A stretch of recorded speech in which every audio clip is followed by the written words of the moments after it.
et bienvenue pour la 16e émission de The Call. Alors aujourd'hui, on a normalement du meilleur son, parce qu'on a racheté un tout nouveau matos, parce que l'ancien est complètement mort la dernière fois. Si vous vous souvenez Paix à bien, son on en âme. avait parlé à la fin de l'émission qu'il y avait des coupures, il y avait des grosses coupures. Et officiellement, vendredi dernier, notre matos a rendu l'âme. Du coup, on a un super nouveau truc, normalement on nous entend super bien, ça doit être mieux normalement. Et du coup, grâce à ce nouveau matériel, vous pourrez entendre la douce voix d'Akila dans une Bonjour à magnifique définition. tous.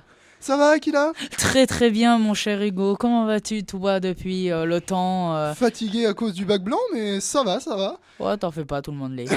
Petite nature. Une chronique si on a le temps. Une chronique si on a le temps. Tu nous dis sur quoi? J'ai trouvé, je vais parler de un manga qui est sorti dans Isekai Quartet. Je vais commencer par parler un petit peu de Konosuba. Même si je Ouais. sais qu'il y en a Oula. qui vont énormément me taper dessus parce que je l'ai fait seul, tel que un certain Matisse ou peut-être Romain. Mais pour l'instant, ce Ouais. sera comme ça. Ils avaient qu'à venir avant et sinon je referai Ouais, il Isekai rate pas Quartet en grand-chose. général. Konosuba, il rate pas Oh, grand-chose. ça, Il je rate suis pas désolé de te grand-chose. l'annoncer, je ne suis pas d'accord. Il aura peut-être pas le temps, il y a deux grosses chroniques qui arrivent. Ouais. Oui. Tancred, bonjour. Quand on parle de grosse chronique. Ouais. Tu nous as Bah. préparé un fat truc pour aujourd'hui. Ouais, fat truc, un Oh. chronique histoire. Encore sur un personnage. Encore sur un personnage. Toujours. Et d'ailleurs, pour l'intro, en parlant d'histoire, aujourd'hui, c'est la date anniversaire de la bataille de Dien Bien Phu. Et ça, c'est important. C'est important. Et la semaine dernière, c'était la date anniversaire de Cameron. Sauf que t'es bien conscient que ça ne sortira pas aujourd'hui comme émission. Merde. Donc, il Écoute, y a très exactement 10 jours, c'était l'anniversaire de la bataille de Dien Bien Phu. Oh, tu peux mettre 15. Hein. Ouais. Oui. Le temps qu'Akila sorte des trucs. Voilà. Si je suis très énergétique, je peux te faire ça tout demain, genre 3 émissions à la Et, journée, comme je peux t'en faire du 0. coup- Aujourd'hui, on va parler voile. Voile. Voile. Un amiral. Vous verrez. Ah, très bien. Tristan, bonjour. Eh oui, bonjour. Ah, vous m'avez déjà entendu en train de dire des conneries. mais- Ouais. Toi aussi, chronique aujourd'hui. Oh oui. Tu nous dis sur quoi ou on garde encore le secret? Oh, allez. Une petite chronique voyage, du moins à peu près. Comment ça, à peu près voyage Bon, par à en peu Suisse. près, ça va être. C'est ça, on va faire la Suisse. Non, je déconne. On va aller parler du Congo. Le Congo. Bon bah parfait. Et aujourd'hui, quelqu'un qu'on n'a jamais entendu jusqu'ici, Luce. Luce, bonjour. Bonjour. Ça va? Contente d'être Que à la The lumière soit Call, faite. cette grande radio. Ouais, là, je suis un petit peu ému. Bon, t'es hype par une des chroniques qui arrivent? Comment? Ah, il y a une des chroniques qui te... Qui te donne envie peut-être, Oui, voilà. qui t'émoie déjà avant d'en parler. Oui, je suis quelqu'un d'assez curieux, donc je vais regarder. Je vais écouter plutôt. Bon bah parfait. Bon bah du coup, on va pouvoir commencer. Tancred, c'est à toi, juste après le jingle. Chronique histoire. Tancred, donc, un nouveau personnage historique qui fait de la voile. Qui fait de la voile, en effet. Et pour introduire ma chronique, j'ai cette citation d'Olivier de Kersauzon, un fameux skipper. Ce sont les voiliers qui ont découvert le monde et charrient dans leur sillage bien des légendes. Car aujourd'hui, je vais parler d'une légende de la voile. Lors de ma précédente chronique qui remonte, on avait fait un pas timide dans la marine avec Pierre Schendorfer et le crabe tambour. Bah, aujourd'hui, on va faire le grand saut. Puisqu'on va parler tout simplement d'Éric Tabarly, qui est le skipper français du XXe siècle. Skipper tout court d'ailleurs, hein, parce que c'est, vous allez voir, il a une vie assez chargée et surtout liée à tout jamais avec la mer. Alors, Éric Tabarly est un breton, c'est son seul défaut. Gros défaut. Gros, mais ça compense. Mais qui naquit en 1931 dans la ville de Nantes. Et en fait, son premier contact avec la mer va se faire dès l'âge de 3 ans. Avec son père qui va l'emmener.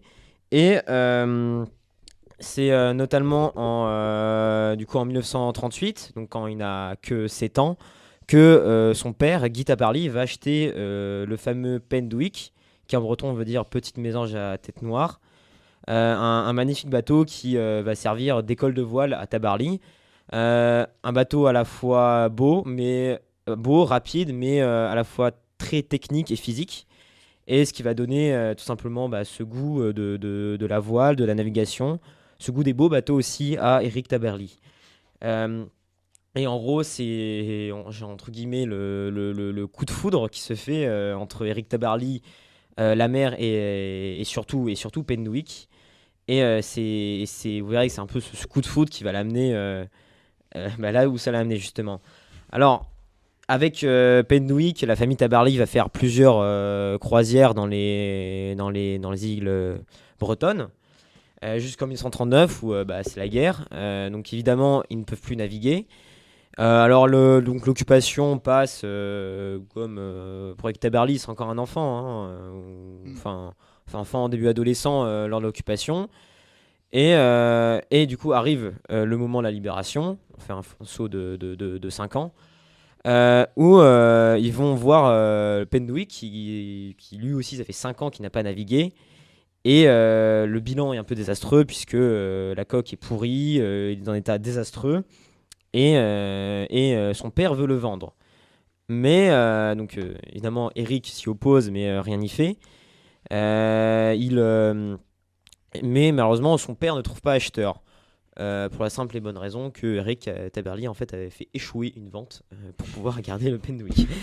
Le fils vraiment super sympa. Super sympa et en fait à un moment donc son père en a marre, il décide de prendre le plomb de la quille pour le vendre, ce sera déjà ça. Alors là Tabarly dit non, il dit écoute je vais gagner ma vie pour rénover Penduick et c'est ainsi que en 1952 du coup, son père, Guy Tabarly, donne le Penduick à son fils Eric. Puis, peu après, en 1953, il va intégrer la Marine nationale. Et tout d'abord dans l'aéronautique. Donc, il va d'abord se former au Maroc. Où, chose assez... on va dire, qui va présager l'avenir, c'est que sur une de ses notes, il y a marqué « est meilleur en solo ». Parce que vous verrez, il tient de nombreux records en solitaire. Puis après, il va aller en Indochine, il va être chargé de faire la reconnaissance pour les lieux de saut de parachutiste. Et c'est entre-temps, il va s'occuper de son Penduick. Il va s'occuper de son Penduick, mais malheureusement, un de ses amis, Constantini, inspecte, qui travaille dans les chantiers navaux, et lui dit... Il est réparable, c'est foutu, la coque est pourrie, c'était une vieille coque en bois, on ne pourra pas le faire. Alors, bon, je vous rappelle, Eric Tabarly, c'est un breton. Qui dit breton dit têtu.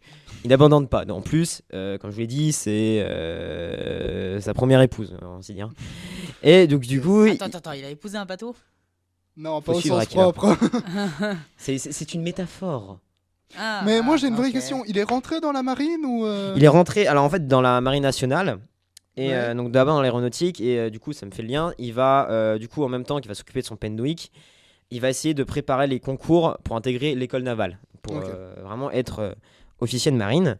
Mais entre-temps, il s'occupe de donc, son bateau et son ami lui dit il est réparable. Mais lui, il décide en fait de faire une coque en polyester en prenant la vieille coque en bois comme moule. Et donc évidemment, comme vous l'avez dit, il vient de démarrer entre guillemets, sa vie étudiante. Il n'a pas beaucoup de sous. C'est ses amis Constantini qui lui avancent. Il va donc ainsi s'occuper à chaque permission. Il va s'occuper de son bateau. Il va chérir. Il va notamment passer beaucoup de temps à poncer la coque. Et ça va être assez ardu parce que du coup le Penduick, surtout une mention. Donc Penduick premier du nom.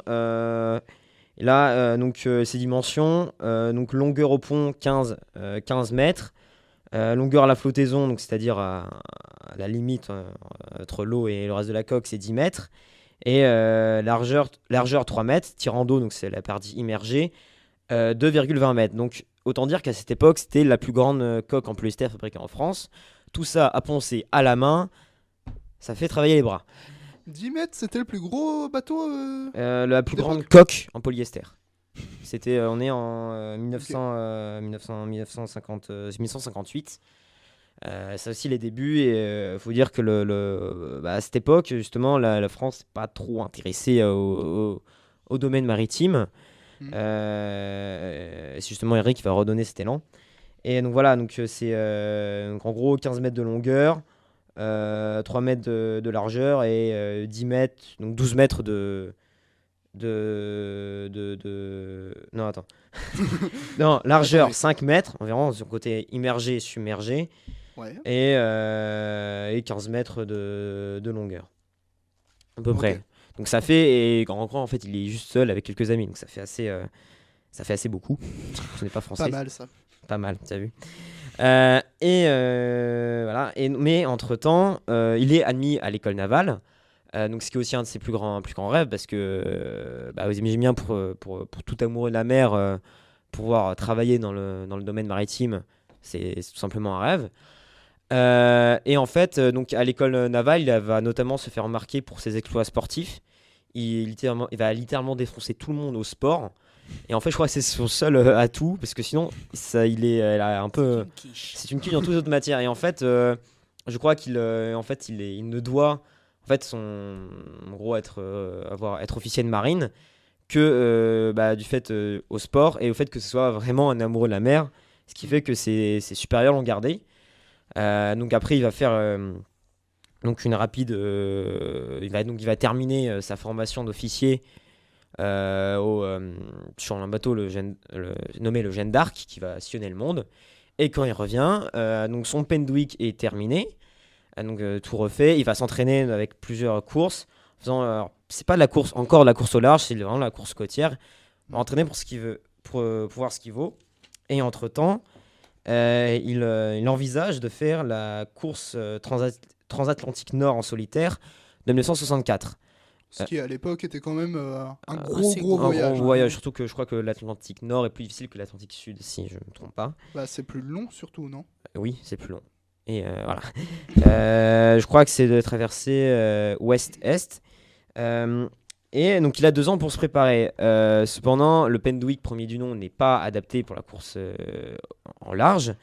Et il va donc essayer de concevoir un bateau, le Pendwick 2, à la fois plus grand et plus rapide. On s'y attendait pas. Pendwick de Tu la tu revanche. verras la suite, tu verras la suite. Ça fait, on a Un une saga. trois. Hein.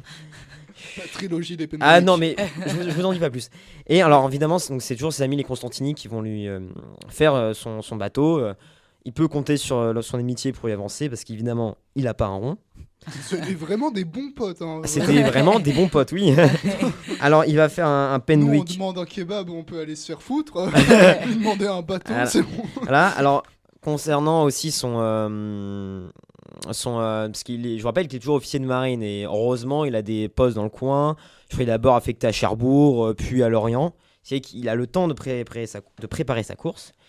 Et donc à l'époque, c'est un inconnu. Il se lance sur la course et il fait un peu tâche, parce que d'habitude pour les courses en transatlantique, c'est des gros bateaux faits pour tenir la mer, alors que lui il est plutôt il est à la fois léger et rapide. Et donc il arrive, donc comme toutes les traversées, il va avoir des avaries, il va avoir son pilote automatique qui va lâcher, son speedomètre qui va lâcher, il va avoir plein de tempêtes. Et quand il a franchi la ligne d'arrivée, enfin, et aussi il y a sa radio qui est coupée, donc il ne sait pas quel est son classement, et quand il franchit la ligne d'arrivée, il est premier. À sa grande surprise, il l'ignorait totalement, et d'autant plus que c'est un Français qui bat les Anglais. Ça fait, Et ça fait quand même un. et ça, c'est bien. Bonjour les Anglish, Voilà. comment vous allez? Voilà. J'avais plus rien, mais je vous ai battu quand même. Voilà, c'est ça, c'est ça, et c'est là qu'il est du coup protégé, on va dire, il est mis au devant de la scène. C'est là qu'il commence à À se faire connaître. se faire connaître, et entre-temps, il va aussi faire quelques courses, et il va les perdre pour diverses raisons. Et il estime que du coup le Pendwick 2, il va tirer profit des leçons parce qu'il imagine déjà un autre bateau plus performant, le Pendwick 3. On l'attendait. Voilà. Entre-temps, C'est celui où Anakin, il dit le Pendwick 3, entre-temps, il va faire une petite année chez les fusiliers marins, spécialisation, parce que je vous rappelle, il est toujours dans la marine. Et il va aussi là avoir plusieurs records sportifs dans les parcours du combattant. Enfin, c'était assez une force de la nature.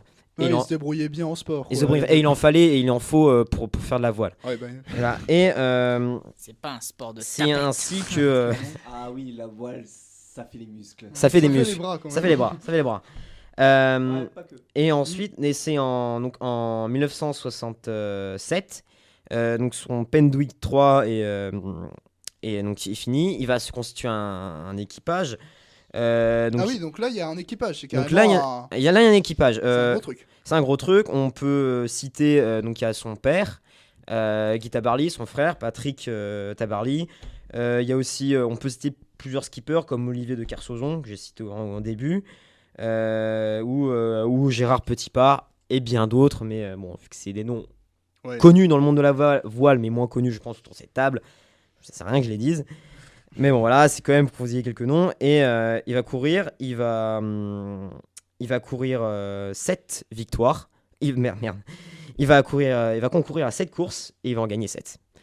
Ça va, Donc, c'est un en bon fait, ratio. l'année 1967, c'était un peu l'année de domination du Pendwick 3 en équipage.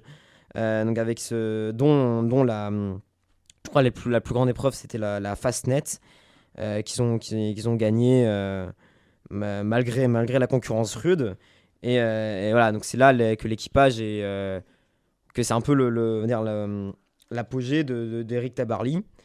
Je crois qu'il y a aussi 2-3 anecdotes sympas entre temps, c'est que après là du coup la transatlantique en solitaire de 1964, il comme ça à se faire connaître. Mais bon, alors je précise tout de suite, lui c'est vraiment la mer. Tout le reste, il s'en fout. Les médias, ça le barbe. La gloire, il en a rien à faire. Et en fait, il est un moment, et pour illustrer ça, un moment, il reçoit une lettre, une invitation au déjeuner par le général de Gaulle. Alors évidemment, face à une telle invitation, il fait ce que n'importe quel homme sensé ferait. Il jette l'invitation à la mer. En fait, non, non. Alors, en bouteille à Non, la non. mer. En fait, il refuse pour une très bonne raison, c'est qu'il doit mettre le Pendwick 3 à l'eau. C'est la marée, on peut pas. La marée, c'est la marée, on décide pas, on peut pas attendre. Nique Le ta mère général, de Gaulle, il attendra. j'ai autre chose à foutre. Voilà, j'ai rien de sous la poule. Bon, le général de Gaulle va renouveler son invitation. Là, il va être obligé de... Dommage, tu n'éviteras pas. Voilà, il peut pas non plus éviter éternellement. C'est l'heure du goûter, j'ai autre chose à faire. Tellement. C'est ça. Ah, Et désolé, je pars en tour du monde. Voilà, donc ensuite en 1966, il va aussi naviguer pour la première fois sur un multicoque.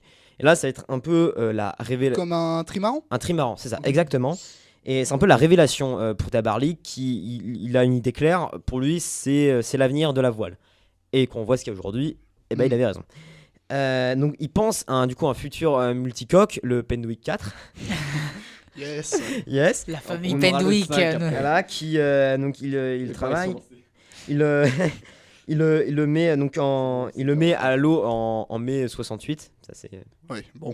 assez ironique. En fait, ça, Bah, il quitte la France à ce moment-là. voilà, hein, j'ai non, en envie fait de c'est dire, voilà, il a ça raison. pendant qu'à Paris on manifeste, on jette des pavés, lui rien à Ils s'en faire. bat les couilles. Il met à l'eau Pendwick 4. Vraiment. Et alors il va concourir à la transatlantique de 68.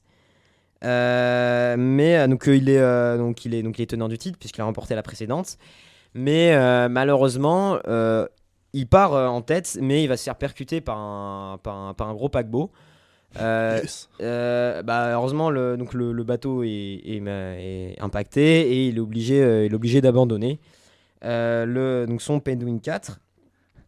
Non. Et ouais, c'est le. mais Adieu dommage. Pendwick 4. Mais Ah, tu sais non, ce que ça veut dire, Aquila? Ça veut dire qu'il y en aura un 5. Yes, je l'ai Et du venir. coup, le Pendwick 4, en fait, pour terminer l'histoire du Pendwick 4, il va être obligé de le vendre pour souci de Attends, il était pas cassé d'argent. Il est cassé, mais il le répare. Ah. Et en fait, mais il n'arrive pas à le vendre. Et c'est un de ses navigateurs, de ses équipiers, Alain Collat, qui va devenir son concurrent par la suite, qui va l'acheter en 69 et qui va remporter la transatlantique de 72 et qu'il avait rebaptisé Manureva justement pour et du coup confirme on va dire les prévisions de Tabarly, c'est que et confirme que le Pendwick 4 et donc les multicoques c'est des bons l'avenir. bateaux et sont l'avenir. Malheureusement l'histoire de Alain Collat se terminera avec la première route du Rhum où il disparaîtra corps et âme avec Pendwick 4. Ah, merde. Ce qui fait que c'est le seul Pendwick dont on n'a plus de traces. Mais du coup, Non, retour encore un en Penwick. 68, ils songent à la Transpacifique, donc la Transpacifique de 1969. Mais malheureusement, donc c'est interdit au multicoque, donc il ne peut pas utiliser le Penwick 4. Ils songent donc que en 1964, quand il avait fait sa première transatlantique, il s'était fait tailler un bateau spécialement pour la course. Et décide de refaire de même en faisant le Penwick 5. Ah. Enfin. Penwick 5, qui c'est le bateau, je crois, je vérifie, qui est dessiné entièrement par Tabarly. 4, 5. Non, c'est pas lui. Non, je Ça crois veut que dire qu'il y en a encore d'autres. c'est non, c'est qu'il y en a 4 autres. non, c'est pas autant pour On moi, dirait c'est la Penwick trilogie des 3. Star Wars à ce niveau-là. C'est hein. Penwick 3 qui est dessiné entièrement par Tabarly. Le Penwick 5, c'est le seul Penwick qui n'a pas réellement appartenu à Tabarly. Il appartenait au port, un port qui s'appelait Saint-Raphaël. Et même s'il est, on va dire, assez petit, c'est l'ancêtre de tous les grands voiliers qui aujourd'hui font la route du Rhum et le Vendée Globe. C'est lui qui a le plus d'innovations, notamment des systèmes de ballast pour à la fois du coup assurer la stabilité au bateau et l'alléger. Donc il part donc sur cette transpacifique en solitaire. Donc pareil, les avaries qui sont en fait quasiment quotidiennes, et normales lors d'une traversée. C'est quoi une avarie? Une avarie, c'est un problème. Ça peut être une voile qui se déchire, Ah, d'accord. un pilote automatique qui se barre, un paquet de bouffe qui tombe à l'eau, c'est Bon. dérisoire, mais genre la radio qui tombe en panne, le GPS qui tombe en panne, le mât qui se démate. Ça veut dire que s'il y a une avarie, on peut toujours continuer Ah oui. à en faire, mais par contre, Oui. c'est Après, un ça problème en dépend. plus. Généralement, le dématage, Oui. Bon. c'est assez rédhibitoire. Mais Oui, je là, connais un c'est précédent les- Vendée Globe. Il y en avait un qui avait dématé genre au large de l'Afrique sur le chemin du retour. Du coup, ce qui fait qu'il avait mis sa baume en mât et du coup, il a terminé la course en se traînant pour terminer. Mais Je la Avec finirai. 2 mois 30 de bah, retard. en fait, il est arrivé dans les derniers, mais il était vraiment tout près de l'arrivée. Donc il disait, je vais pas Ouais. demander. Alors que si tu te démates au début de course, Bon. t'as pas beaucoup de chance. Mais bref. Tu peux faire croire que tu es arrivé jusqu'au Et bout donc, et que tu es revenu. En fait, ce qu'il y a, c'est que l'anecdote donc qui va se terminer sur la Transpacifique. Donc, il arrive à Tokyo donc il arrive, il est exténué, il se repose, donc il voit qu'il est le premier et quand il arrive, personne pour l'accueillir. En plus, c'est le Japon, il parle pas japonais, difficile. Et en fait, Bravo. il apprend qu'il est le premier et qu'il est arrivé avec 10 jours d'avance, je crois au second. Ça va. C'est-à-dire qu'il a mis, il a dominé tout le monde. T'es pas la moitié d'un con, hein, ton Ah marin, là. non. Et quand je dis que c'était une légende de la voile, c'est pas pour rien.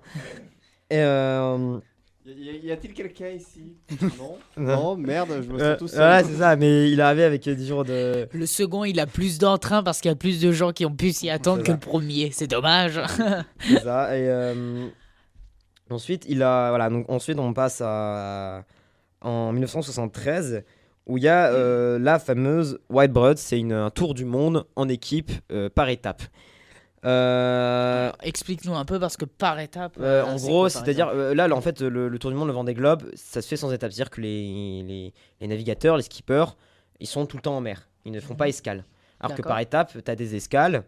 Ils font. Alors, j'ai plus les noms des escales en tête, mais en gros, ils font des escales de 1 ou 2 jours à Sur tel. des lieux, Voilà, sur des lieux. D'accord. C'est ça, dans des ports. Donc, il envisage de concourir à cette course. Vous allez rire, mais il pense à un nouveau bateau. Bah, dis donc. Allez, Quelle coïncidence. Au moins, ceux-ci, il se les fait plus payer, au moins. Cette fois, c'est lui qui les prend, qui les fait, qui... Mhm. Ouais, mais en fait, concernant l'aspect financier, vous imaginez bien que c'est un peu la galère. Bah, quand tu gagnes 26 tournois par jour... Non, normalement, oui, mais les bateaux, ça coûte cher. En fait, il a dû trouver plusieurs astuces. Par exemple, le Penwick 2, c'est le ministre des Sports qui l'a racheté. Il a aussi fondé une maison d'édition. Donc, il a vendu des livres pour se faire de l'argent. Mais justement, vous allez voir, parce qu'en 73, quand il concourt à la Whitebread, j'ai prononcé n'importe comment. La Whitebread.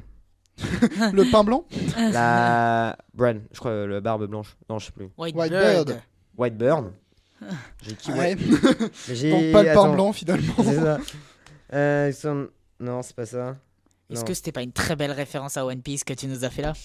Non, mais c'est vraiment Non, mais mon Barbe époque. Blanche, Gueule. c'est un. Mais je crois que j'ai noté Wildbread, je sais pas pourquoi. Wildbird. Bref.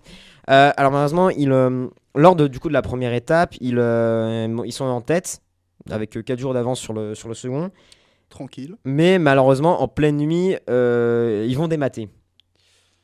Ils vont démater, du coup ils sont obligés de... Donc ils ne gagnent pas la première étape.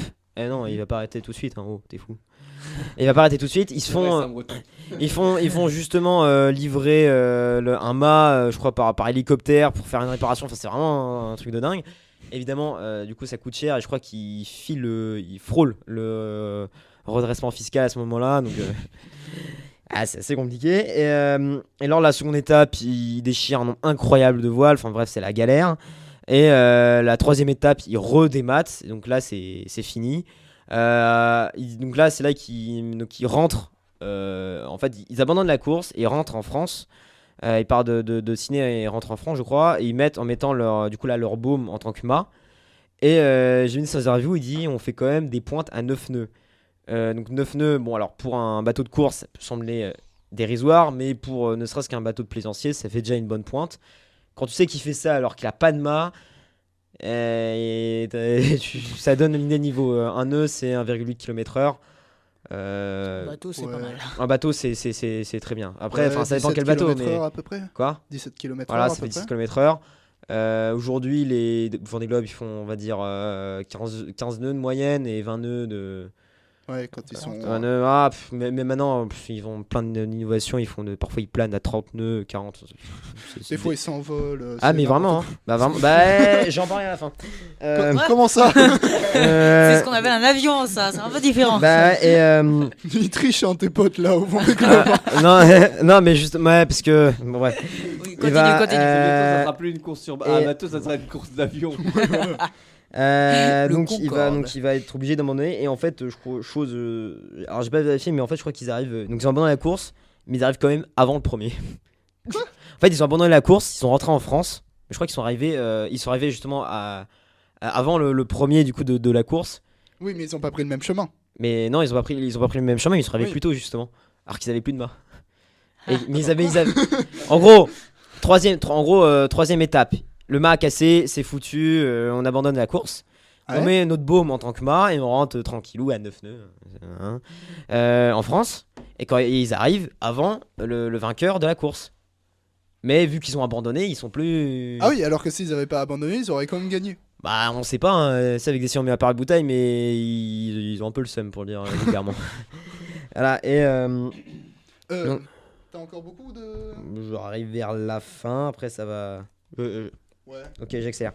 Donc, on va faire du coup un petit saut dans le temps, puisque on va arriver en 1976 pour la fameuse transatlantique Nord. Et là, il va accomplir un exploit, c'est-à-dire que je sais plus pour quelle raison, son seul bateau disponible, c'est le Pendwick 6, qui a connu, vous savez, un nombre incroyable de galères. Et j'ai oublié de préciser qu'il était prévu pour être manœuvré par 14 personnes. C'est-à-dire que tu avais un attelage de 14 personnes pour le naviguer. Donc autant dire que c'était un gros bateau. À cette même course, tu as Alain Colas, donc un de ses anciens équipiers, qui se pointe avec un mastodonte, le club Med, et qui mesure 72 mètres de long avec 4 mâts, enfin un truc démentiel. Et sauf que lui, c'est une course en solitaire. Et du coup, il décide de prendre ce Pendwick 6 manœuvrable par 14 personnes. Il va naviguer tout seul. Ouais. Et en plus, ce que j'ai oublié de dire, c'est que malgré toutes les bateaux qu'il a construits, toutes ces innovations techniques, en fait, ça reste un vieux de la vieille. C'est-à-dire qu'il aime pas, par exemple, tout ce qui est GPS, radio. Et d'ailleurs, pendant cette transat, il avait débranché sa radio. Ce qui fait que, en fait, personne n'a de nouvelles de lui. Et il est sur un gros bateau qui Qui se manœuvre normalement à 14. se manœuvre normalement à 14. Alors, et là, quand je dis qu'il était bon en sport, ça lui sert parce que sinon. Il devait faire bâbord tribord en Tribord, mais 0,7 secondes par Et- minute. Et du coup, Un record de sprint. C'est il ça. arrive sur le sprint et mais c'est ça, et en plus, et dites-vous que c'est sur tout le long, c'est-à-dire que la nuit, il faut se lever la nuit pour voir si tout va bien. Enfin, c'est façon, puis il faut faire la navigation, il faut hisser les voiles déjà c'est lourd, en plus quand t'as le vent qui tape, c'est encore plus lourd.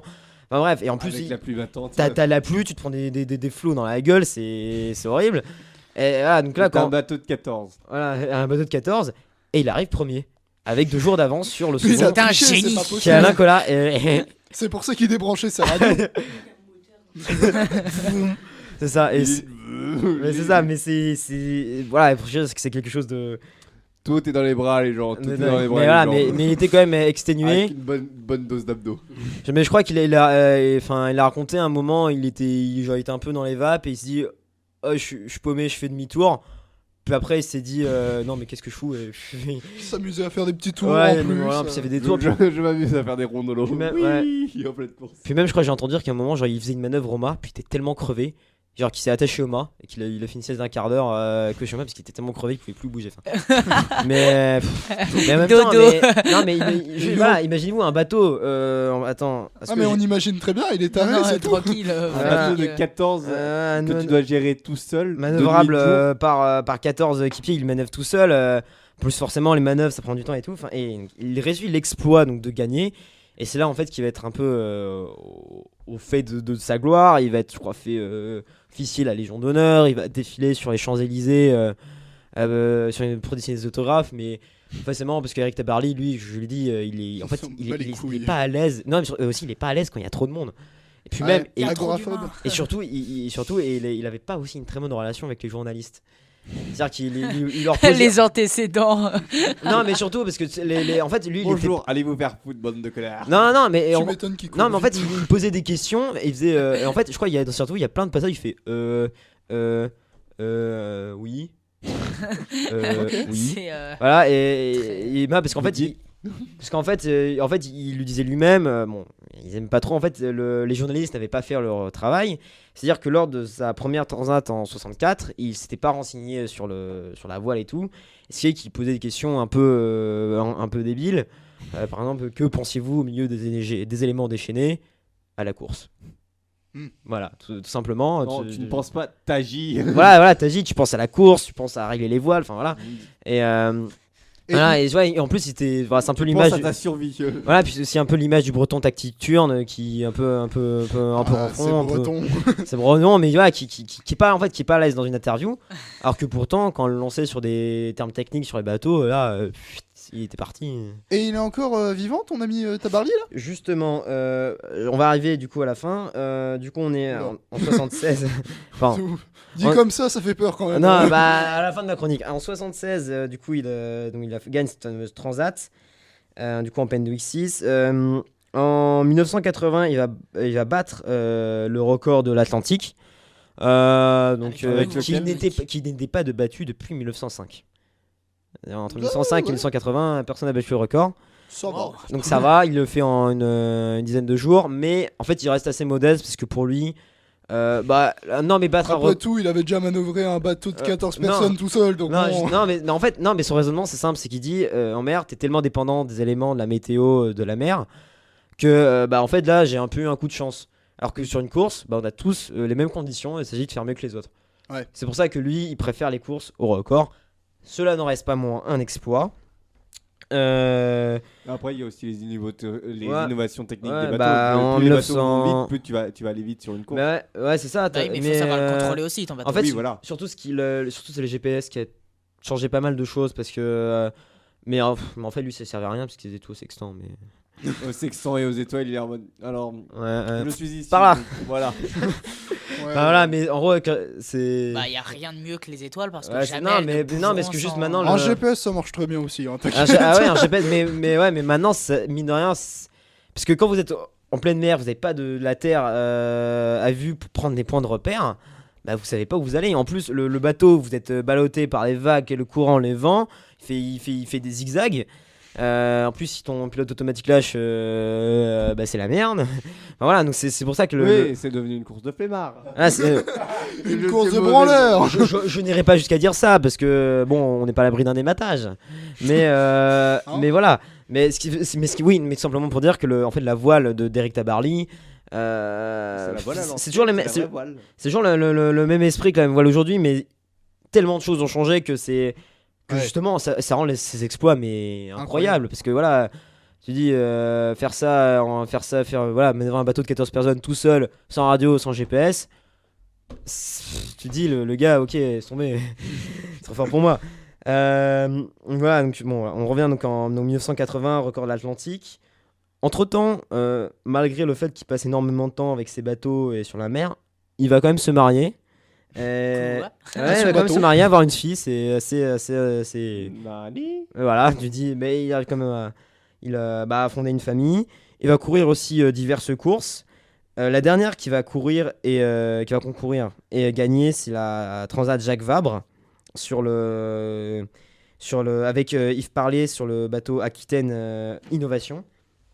En 1997. Attends, pas un Penwick. Non, pas un Pendwick. En fait, Ah non, c'est pas le possible. Pendwick 6, ça sera en gros le dernier qui portera le nom Oh de non. Pendwick. C'est si Pendwick. La trilogie. Son des dernier, Pendwick. son dernier sur lequel il aura bossé, quand je dis de parler de bateaux qui volent, j'en viens là, c'est les fameux trimarans à foil. En fait, et les foils, c'est une espèce d'appendice sous Ouais. les coques qui servent de plan porteur. Ce qui fait que. En fait, ce qui fait J'ai que- rien compris. En gros, ça sert de En plan gros, porteur. ça vole. En gros, ouais, non, c'est ça. Ça veut dire que quand Ce- la mer. Attends, Akira. Ouais. Quand la mer est plutôt calme, qu'ils ont un bon vent, Mhm. ils déjaugent et t'as juste les foils, donc ces appendices qui sont immergés. Euh, T'as jamais vu les bateaux? T'as Ouais. genre, t'as l'impression que t'as juste deux bâtons qui Oui, sont oui, dans l'eau. si, si, Bah voilà, bah, Bah, c'est ce c'est que ça. j'avais posé comme question. Alors c'est justement, oui, donc c'est c'est ça. le. Bonjour. Et donc ça c'est le dernier bateau, c'est le donc trimaran foil qui s'appelle Paul Ricard parce qu'il n'avait plus assez d'argent pour que ça lui partienne. Il avait donc. Non Il s'est mais fait sponsor, quoi. mais du coup il s'est fait sponsoriser. Bah maintenant tous les bateaux sont sponsorisés. Ouais. C'est dommage parce que du Par coup on a plus de. Sodebo d'ailleurs. Voilà, J'avais compris pourquoi Et en autant fait, de c'est alors lui, bateaux. il va pas réussir à le faire voler. Sur lui, c'est avec Paul Ricard qui va battre le record de l'Atlantique. Mais c'est plus tard d'un de ses équipiers qui va réussir à le faire voler. Et en fait, du coup, donc je reviens donc voilà en 97, cette Transat Jacques Vabre, c'est la dernière à laquelle il va concourir et gagner. Alors, il est mort, Ah merde. mais sa disparition est assez mythique. Ah, Attends. il est disparu. Il a en mer. disparu. En fait, c'est dans la nuit du 12 au 13 juin 1998. Et en fait, c'était le centenaire des bateaux dessinés par William Fife, qui a dessiné le Pendwick, premier du nom. Donc son premier coup de foudre. Déjà, Et grosse voilà. coïncidence. Voilà, donc coïncidence. Et justement, il se rendait en Écosse sur le Pendwick, premier du nom. Quelle idée de merde. Allez, en Écosse déjà. Non, mais justement pour terminer ce centenaire. Et du coup, en fait, c'est avec à bord du Pendwick, premier du nom, au large du Pays de Galles, qui va disparaître. Au cours du manœuvre de nuit, on ne sait pas très bien. On va découvrir son corps échoué et lâché par les flots quelques mois plus tard. Et c'est ainsi que voilà, c'est que va disparaître Eric Tabarly. Évidemment, ça fait un choc tout le monde parce qu'un marin qui tombe à l'eau, c'est comme un trapéziste qui tombe. Mais surtout, mais moi, ce qui m'impressionne, c'est le fait, c'était pour les centenaires donc des bateaux par William Fife et sur le premier bateau avec lequel il a navigué, qui lui a tout appris, qui lui Retour a aux origines. qui a donné aussi cette Cette envie, relation. cette passion pour la mer. Et alors, ce qui nous reste, alors évidemment, il aura laissé une grande influence. Il aura fait notamment redécouvrir la voile aux Français en gagnant toutes ses courses. Il aura formé bon nombre de navigateurs parce qu'avec tous ces équipages, il y a donc Olivier de Kersauzon, Alain Collat, dont j'ai cité, il y a aussi Gérard Petitpas, Yves Parlier, Michel Desjoyeux, qui a remporté 2 fois le Vendée Globe. Je devrais Mhm. raccourcir ma chronique. Et qui est je crois le skipper le plus titré. Aussi Jean Le Cam, enfin plein de grands skippers formés à l'école des Pendwick, comme on dit. Il a aussi en fait eu plein d'innovations. C'est-à-dire qu'il a notamment, on peut citer, pardon, je termine. Du coup, et aussi par exemple la bulle d'observation, il a appliqué ça tout droit à l'aviation, parce qu'il a fait un petit tour à l'aéronaval au début. Il y a les mâts tournants, les ballasts, les chaussettes de spi et surtout les trimarans en foil. Les trimarans en foil qui explosent aujourd'hui et ou juste le Pendwick 5 qui est l'ancêtre des bateaux de course d'aujourd'hui. C'est bon? Voilà. Oh my Eh ben, God. La question. c'était cool. C'était Ouais. vachement bien. Ouais. Et ton mec, ça avait l'air d'être un taré. C'est un taré. C'est un taré. C'est un taré, voilà. C'est pas salaire, c'est un taré. Personne Mais n'a un de. taré Ouais. qu'il faut respecter. Mais Voilà. personne n'a de questions ou- Mais du coup, il a pas été tant alarmé que ça, finalement. Non, en fait, il a dû démissionner de l'armée. Mais en fait, parce que, évidemment, pour la marine, ça faisait une pub monstre. Ouais. Et c'est pour ça qu'ils l'ont gardé, mais il n'est pas non plus. Il n'est pas terminé avec un grade trop élevé. Mais il est resté quand même très proche très lié à la marine, en fait. Ouais. Parce que pour lui, c'était aussi un rêve de gosse. Il n'était pas en mauvais Ok. raccord comme avec les journalistes, quoi. Non, non. Bon, D'accord. d'autres questions? Non, Bah écoute, Moi, ça me- non. Bah, je vais c'est très complet. terminer ma chronique par cette citation d'Éric Tabarly. Vas-y. L'homme a besoin de passion pour exister, la vie est faite d'espérance. Magnifique. Voilà. C'est sur cette magnifique citation qu'on va passer à la chronique d'après. Oh. La chronique Voyage de Tristan, juste après le jingle. Bon, Tristan, le Congo, d'après ce que j'ai compris. Oui. Alors, donc, où nous trouvons-nous? Nous nous trouvons aux environs de l'Afrique centrale, plutôt à l'ouest de l'Afrique. Mm. Un peu au sud, mais pas Failli trop. balancer un En bord de non, mer. C'est vrai? Hein En bord. Ah non, non. Si le Congo est rattaché à la mer. Ouais. Contrairement à la RDC, République démocratique ok. du Congo. Ah. C'est pour ça. C'est vrai qu'il existe deux Congos. Donc la RDC, République démocratique du Congo, et le Congo, où, selon le véritable nom qu'on devrait lui donner, c'est République du Congo. Bon, RC, RDC. Généralement, on appelle soit donc, les Congos soit par leur capitale, donc Congo-Brazzaville et Congo-Kinshasa. Kinshasa pour la RDC et Brazzaville pour pour le Congo. Ou alors on a la RDC, le Congo belge. Je viendrai sur les appellations après. Il faut savoir donc que le Congo est donc une ancienne colonie française, au même titre que le Gabon qui à l'ouest de celui-ci, frontalier même.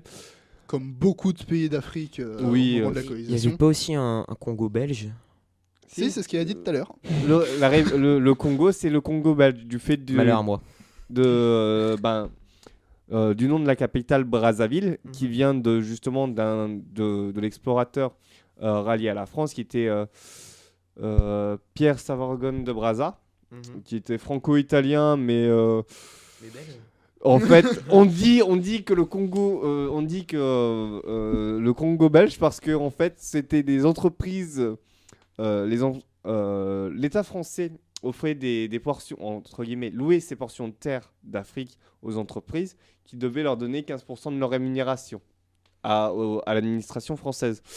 Or, le roi belge de l'époque, sous un feu non, avait des actions dans ces entreprises.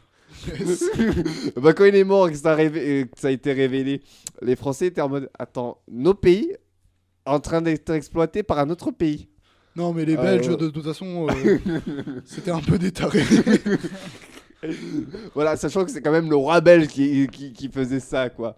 Bon, ouais, ça commence bien. Bon, pour revenir au Congo, il est donc divisé en 12 régions. Oui, c'est ça, en 12 départements. Avec deux villes principales. En ville politique, donc sa capitale Brazzaville, qui est donc la capitale qui fait partie dans les records des deux capitales les plus proches du monde, qui sont Kinshasa et Brazzaville, puisqu'elles sont juste séparées par le fleuve Congo. Ok. Et sa deuxième ville qui est Pointe-Noire, qui est elle plutôt la capitale économique, étant donné qu'elle se trouve sur la côte.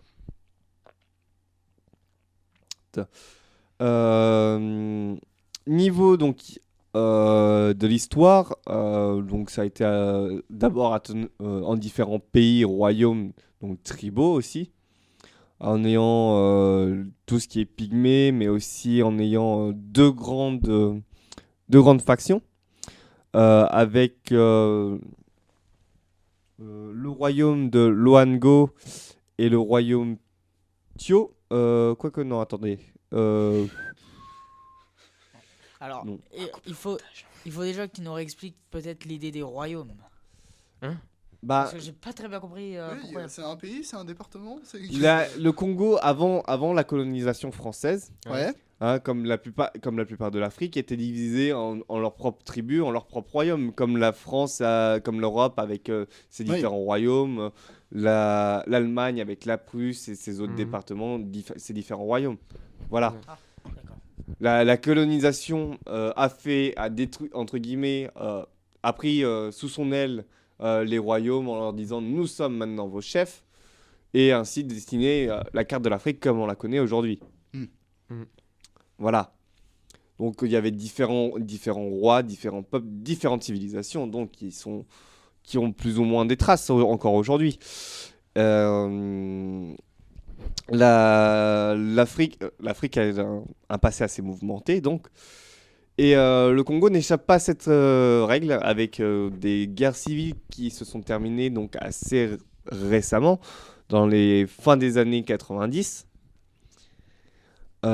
qui a donné l'état actuel, avec pas mal, où il subsiste toujours des tensions, comme dans la plupart des pays, étant donné que c'est surtout au niveau des organisations politiques, ce sont des organisations, j'ai envie de dire, tribales, puisque en fait, ça s'organise par rapport au territoire des anciennes tribus qui vont essayer d'avoir plus ou moins de domination par rapport aux autres. Mm.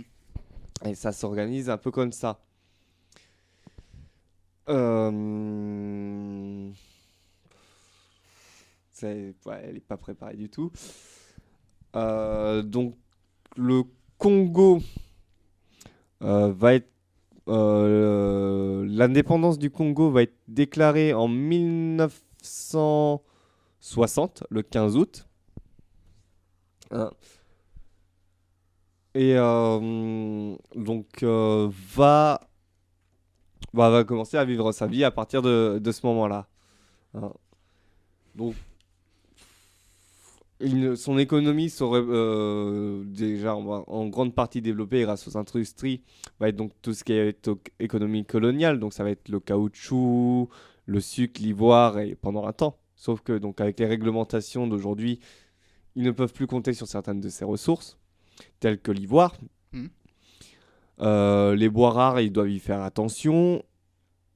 Et après, dans ce pays, j'ai envie de dire, la vie est dure. Parce que malgré que les 2/3 malgré que leur fleuve soit niveau du débit et le deuxième fleuve au monde, ayant le plus gros débit, donc derrière l'Amazone, étant le premier, et ayant environ 2/3 de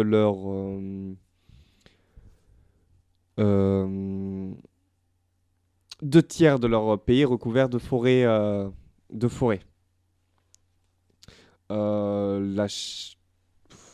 Ouais, c'est pas bon. Et alors, dis-moi de quoi est-ce qu'il pourrait manquer qu'est-ce qui leur fait que la vie est dure s'ils ont autant de ressources qui peuvent être quand même Du fait utiles. que les ressources qu'ils donnent sont des ressources de base, des ressources primaires entre guillemets, Mhm. et les ressources, les ressources ne valent pas cher, puisque Mhm. tous les pays d'Afrique quasiment les ont ces ressources et les vendent. Donc, si tu veux, du fait de l'offre et de la demande avec la concurrence, les prix sont vachement faibles, sachant que même le coût de main-d'œuvre là-bas, dans l'entreprise où travaillait mon père, sur le chantier où il était, la main-d'œuvre ne comptait que même pas 3% de son budget, ce qui est extrêmement faible. Où tu vas prendre un pays comme la France, où la main-d'œuvre va être beaucoup plus chère et va prendre une part plus importante de ton budget. D'accord.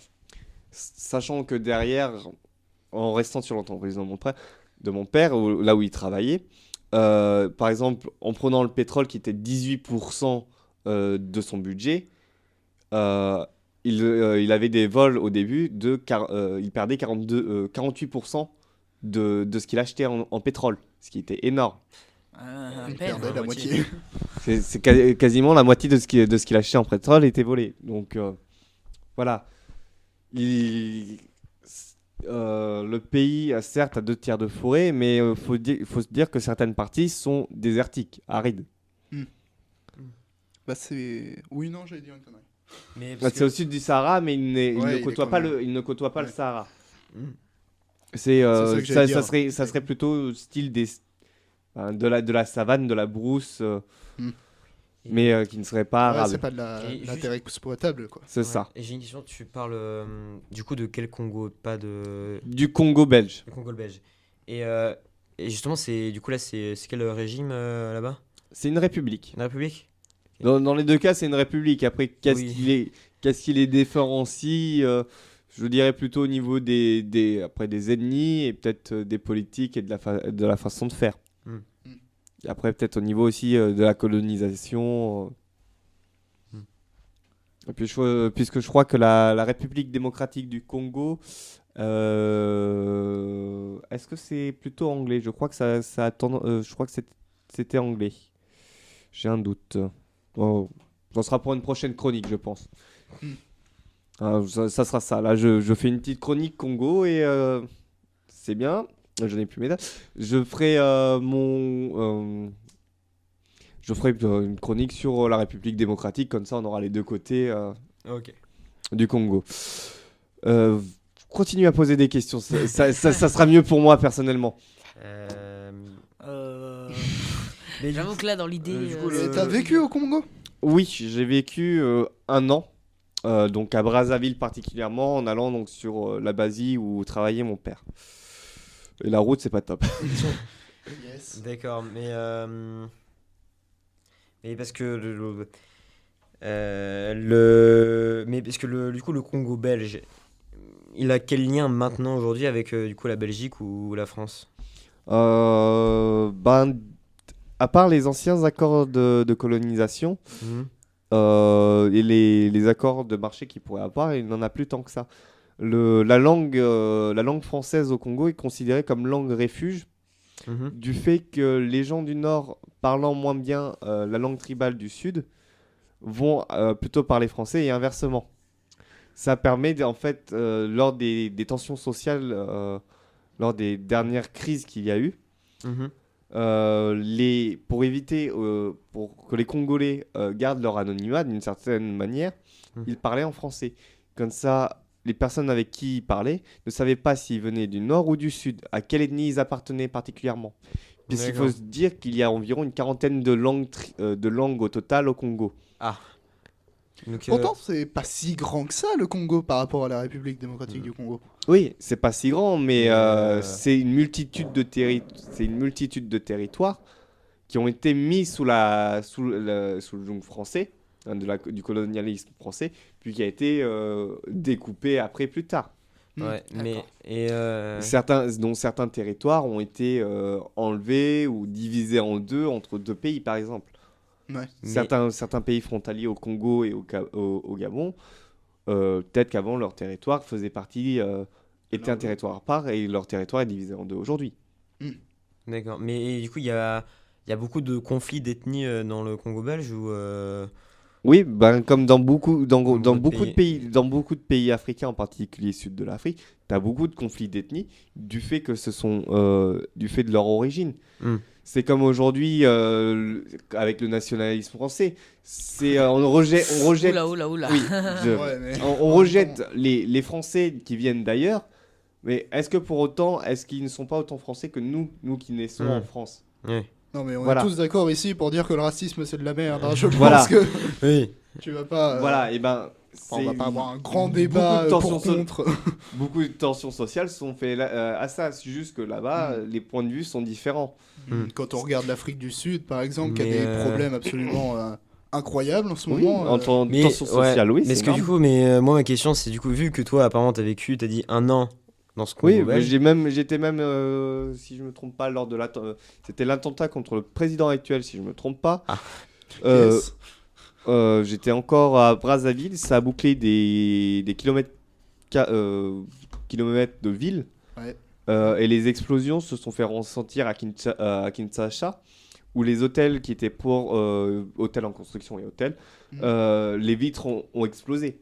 Ah. fait du Yes. souffle des explosions. Ah, donc Chez moi, je dormais à ce moment-là, ça m'a pas réveillé, mais mes parents qui étaient réveillés. Oui, quand je pionce, un problème avec ça. Chez moi, les baies vitrées ont juste vibré, limite au point d'exploser. Voilà, Ah, donc c'est un truc vénère, quoi. c'est ça, si tu veux, les C'était pas un terroristes. pétard mouillé. Hein. Les terroristes qui voulaient faire un coup d'État, puisque c'était ça, Mhm. qui se sont fait sauter eux-mêmes, soit dit en passant. mais- Ils sont doués, hein, faut le dire. Ils sont allés donc à l'armurerie Mhm. et ils ont allumé le feu à la poudrière. Bon bah tous les obus militaires qui étaient, bah, ils ont un peu sauté. Sauf que à côté il y avait aussi tout ce qui était explosif civil. Ah. Donc des tonnes et des tonnes d'explosifs civils. Quand t'as le plus gros obus qui monte en l'air en ligne droite et qui atterrit juste sur les explosifs civils, Ça fait boum. ça fait du dégât. Et le président a pas été tué? Non, Puis, comment il a fait? C'est un véritable Ouais, parce qu'en monstre, c'est un Armstrong C'est- de... c'est- c'est, de la- la- guerre. en fait, ça devait, je pense, être des tirs de missiles. Ils devaient utiliser les obus pour tirer là où devait être le président. Ouais. Sauf qu'ils se sont chiés dessus. Hein. D'accord. Autant se dire ça comme ça. Ok, on va dire ça. C'était loupé. Et du coup, Comment mais parler ça- du et ça arrive terrorisme de fréquemment manière ou, sympa. Dans certains pays, oui, ça arrive. mais au Congo belge. Non, T'aimes vraiment date- bien cette appellation, toi, le Congo Bah, c'est Congo Bah, belge. d'une certaine manière, c'est un moyen de différencier les deux Congos. Ouais. Parce que C'est sinon, c'est- informel, mais c'est mine Et- de rien assez utilisé. parce que sinon le nom. Hein Congo-Kinshasa, c'est pas plus pratique.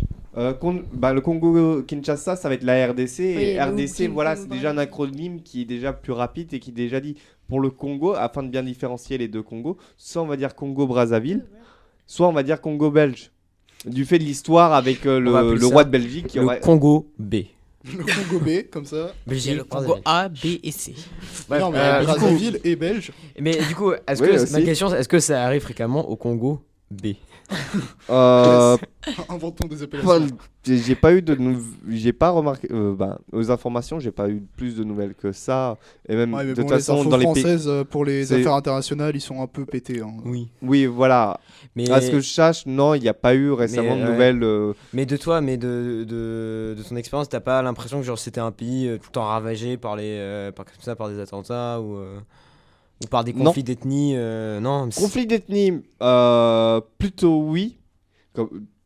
genre L'Afrique en elle-même est ravagée par ça. Ouais. Tu vas dans tous les pays, peu importe lesquels, en particulier au sud du Sahara, et même entre les pays du sud du Sahara et les pays du nord, entre guillemets, de la Méditerranée africaine, t'as des conflits d'ethnie, hein. T'as Mhm. des conflits entre pays du nord, pays du sud. L'Afrique est un véritable bouillon de conflits. Peu importe où tu iras, tu en trouveras. Mhm. Et généralement, les langues coloniales, donc ça va être le français, l'anglais, l'allemand pour les deux Ouais. pays, trois pays colonisés par l'Allemagne, Le Kenya en fait partie. Ah ouais J'ai vu ça en Sont- anglais. sont des langues refuges dans ces pays. Mm. Afin, justement, d'une certaine manière, ça évite la montée des conflits et des conflits interethnies. Mhm. Par exemple, dans une population, quand tu as une langue tribale qui est parlée à 15%, 13%, et que tu as des conflits entre ces deux ethnies, Mm. quand tu n'as pas envie d'être mêlé, le mieux reste la langue coloniale, la langue refuge, qui te D'accord. permet d'éviter justement beaucoup de problèmes. D'accord. Ouais, c'est un gros bazar quoi. Mm. C'est ça. Mais quand tu parles de conflit d'ethnie, est-ce que genre ça va jusqu'à la... Non, mais ça va jusqu'à la fusillade ou genre Oui, l'emploi- ça Ah oui. peut, dans certains pays, on va prendre le Rwanda si je ne me trompe pas, Oui, c'est aller oui. jusqu'à des massacres entre entre les deux ethnies, Hutu et Ouais, Tutsi. mais le Rwanda, c'était quand même un cas à part quand même. Ça a Oui, quand voilà, même mais été ça, c'est certes, ça a été exacerbé les tensions, mais dans certains pays, dans certains cas, les affrontements, oui, sont sanglants. Les groupes paramilitaires en Afrique, ils existent. T'inquiète pas que les ennemis ont plus ou moins des rapprochements avec certains groupes, pour certaines. Mais en même temps, il y a énormément de crises en Afrique et faut se dire qu'en plus, dans un certain sens, c'est l'avenir, l'Afrique, parce que ça va être là-bas le prochain lieu où il y aura le plus de population. C'est un prochain Avec break, le- hein, donc. Avec Alors- le Nigeria qui arrive à. Ouais, Qui mais est prévu à 1 milliard d'habitants, mine de rien. l'Afrique, faut Bah, préciser parce que ça fait 14,2% beaucoup de pays. Oui, natalité Bah, incluse. non, mais je veux dire, faut dire que l'Afrique, pour en l'instant, général- le développement de l'Afrique est freiné du fait des accords de développement, des accords sur le climat. Puisque, Ouais. mine de rien, pour se développer comme nous l'avons fait, Oui, il oui. faut produire du CO2, et pas qu'un peu. Or, notre développement s'est fait sur du CO2, et encore, la réduction du CO2 liée aux accords du climat est faussée, puisque Ouais. la réduction de CO2 a été forcée du fait des crises, crises économiques, Ouais. réduisant le budget. Mais oui, mais. C'est ça, puis t'as été, comme t'as dit, les conflits d'ethnie qui... Les conflits d'ethnie qui n'arrangent pas forcément Ouais. les choses. Mais du coup, et le gouvernement au Congo B, il est plutôt d'une ethnie ou il essaie de rester neutre ou il s'en La fout plupart le président actuel essaye d'être assez neutre possible à ce que je sache et essaye d'apaiser les tensions. Je vais prendre pareil l'ancien président du Congo qui a été dont son fils qui doit être, je sais plus si c'est l'actuel président ou pas, mais l'un des présidents du Congo justement du Congo, du Gabon, pays juste à côté, faisait en sorte justement de calmer certaines ethnies et de restabiliser à peu près le pays. Alors que certains groupes d'ethnie plutôt nationalistes par rapport à leur ethnie veulent justement diminuer le pouvoir des autres ethnies pour augmenter la leur. Donc voilà. Ah. Et c'est à peu près pareil dans beaucoup de pays d'Afrique. Bon, bah, c'est sur une note pas franchement marrante qu'on termine Bah, l'émission. L'Afrique, mine de rien, est un pays plein d'avenir, Un continent, encore en plein plein d'avenir. développement. Mais c'est vrai que du fait de son histoire mouvementée due au colonialisme, qui ont refait les frontières qu'il y avait à une époque, Ouais, ils les ont peut-être pas refaites comme il aurait fallu qu'elles soient faites, quoi. Non, mais... C'est compliqué. Après, comme il a dit, t'as plein d'ethnies, t'as dit il y avait oui, combien t'as plein d'ethnies. t'as une quarantaine de Oui. langues. T'as une quarantaine de langues. Alors, par exemple, et sachant que les deux, majoritairement, c'est le français qui est parlé au Congo, Mhm. à plus de 60%. Après, il y a toute une partie de la population, 13, entre deux ethnies, deux ethnies, deux langues qui sont parlées à 13 et 12% qui suivent derrière. Et puis après, les langues pygmées qui sont plus d'une quarantaine, 1,2% de la population. Mm. Ça fait niveau culture, ça fait énorme en un seul pays. Mm. Alors qu'après, on peut parler des langues entre guillemets campagnardes en France, ça fait énormément aussi. Mais maintenant, aujourd'hui, Ouais, bon, il y a enfin, plus t'avais grand pas monde qui toi, parle mais- le normand, quoi. oui, voilà, il y a Heureusement. quasiment plus personne qui parle le normand, le Hormis le patois. breton en Bretagne, quoi, et le basque. Ouais. Je crois pas qu'on est grand. Le corse, ok. Corse. Voilà, Sinon, là-bas, ils sont encore à un stade où nous, on aura peut-être dit qu'on a déjà passé en ayant enlevé, entre guillemets, nos langues campagnardes qui ont fortement diminué, mais tout en gardant nos cultures. Mm. Peut-être que dans quelques temps, c'est ce qui va se passer au Congo et dans les autres pays d'Afrique, où les tensions vont s'abaisser, les langues tribales disparaîtront peut-être, mais leur culture restera. Mm. Mais ça, on le saura que dans un avenir soit proche, soit lointain, ouais. Ouais, c'est ça. dépendant de l'évolution des pays. Très bien. Mais alors, dis-nous, est-ce que t'as non. ton année vite comme ça, ton année, est-ce qu'elle t'a plu au Congo? Ah oui. Personnellement, oui.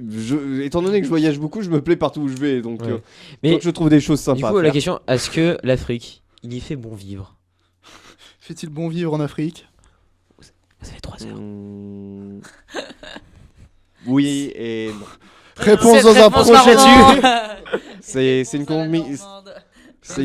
c'est une question compliquée parce que des gens vont te dire oui, des gens vont te dire non. Ouais, Très bien. d'accord. Bon, du coup, super chronique, c'était plutôt cool. On fait- Ouais, avec c'est pas parti. vraiment préparé parce que Ouais, mais bon. Voilà, je la fais à l'arrache. Moi, je les prépare jamais, mes chroniques, et pourtant, elles sont incroyables. Ouais, oui. Mais Mais- tu connais très bien tes sujets. Moi, c'est des sujets. J'y Non, vais mais un c'était an. une blague. Non, on en parlera ça après. Oui, Ouais, on en voilà. parlera après. Là, c'est la fin de l'émission. J'espère que ça vous a plu. Yep. J'ai pas grand chose de plus à dire. On vous dit à la prochaine. Oui, à la prochaine émission. Bisous. À dans 15 jours. Merci bien.